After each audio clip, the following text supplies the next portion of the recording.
Greater Noida प्राधिकरण की building की हालत बेहद खराब है। 450 करोड़ से बनी थी ये प्राधिकरण की बिल्डिंग, जो अब जर्जर हालत में पहुंच गई है। प्राधिकरण की बिल्डिंग की अधिकारियों ने मरम्मत ही नहीं करवाई आज तक। प्राधिकरण के बेसमेंट में जबरदस्त बारिश का पानी जा भरा हुआ था। बेसमेंट में पानी भरने की वजह से स्वास्थ्य से जुड़ी हुई बहुत सारी समस्याएं हो सकती है, लेकिन मानो संबंधित अधिकारियों के ऊपर कोई असर नहीं पड़ रहा, उन्हें कोई फर्क नहीं पड़ता है। इस समस्या के समाधान के लिए कोई कदम नहीं उठाए जा रहे। ग्रेटर नोएडा वेस्ट की कई हाई राइज सोसाइटीज में भी कुछ इस तरह का हाल बना हुआ है। प्राधिकरण के बेसमेंट में पानी भर जाता है। बारिश का पानी भरने की वजह से आप अंदाजा लगा सकते हैं, कहीं ना कहीं धीरे धीरे जो नींव है वो भी कमजोर होती है, और वहां बारिश का पानी भरने की वजह से कई तरह की बीमारियां भी पनपने लग जाती है। लेकिन मानो अधिकारियों को कोई इससे मतलब ही नहीं है। ये देखिए हालात किस तरह के हैं, परिस्थितियां वहां पर किस तरह की स्थितियां हैं, आप तस्वीरों में देख सकते हैं, अंदाजा लगाया जा सकता है। 450 करोड़ से बनी थी प्राधिकरण की बिल्डिंग, जो इस समय इतनी जर्जर स्थिति में है। बेसमेंट में पानी भरा हुआ है, मरम्मत यहाँ पर होती नहीं है कहीं भी। और न सिर्फ इस बिल्डिंग का हाल ऐसा है, बल्कि यहाँ पर बहुत सारी हाई राइज सोसाइटीज भी ऐसी है जहाँ पर कमोबेश इसी तरह की स्थिति देखने को मिलती है।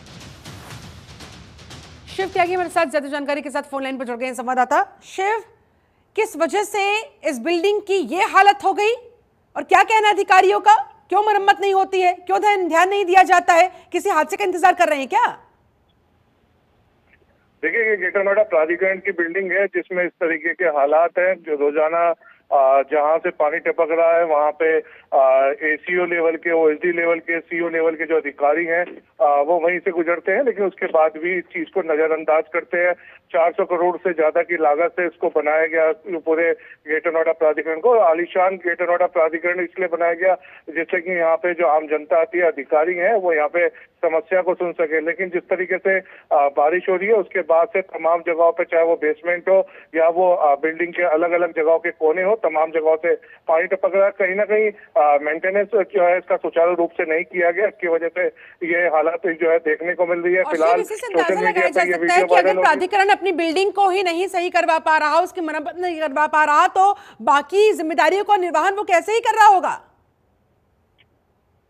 देखिए, ग्रेटर नोएडा वेस्ट की तमाम ऐसी हाई राइज सोसाइटी है जिनमें इस तरीके के हालात है। तमाम जगहों से, चाहे बिल्डर सोसाइटी हो, चाहे वो हाई राइज कोई अन्य बिल्डिंग हो, और ये ग्रेटर नोएडा प्राधिकरण की ये करोड़ों रुपए से बनी बिल्डिंग हो, सभी जगहों पे इस तरीके के हालात है। अगर ग्रेटर नोएडा प्राधिकरण अपनी बिल्डिंग का ही सुचारू रूप से मेंटेनेंस नहीं कर पा रहा, तो ऐसे में जो अन्य बिल्डिंग है, जो जर्जर हालत की बिल्डिंग हो चुकी है या हाई राइज सोसाइटी है, तो लापरवाही की हद देखी जा सकती है। बहुत शुक्रिया आपका शिव त्यागी, इस पूरी बातचीत के लिए, जानकारी के लिए धन्यवाद आपका।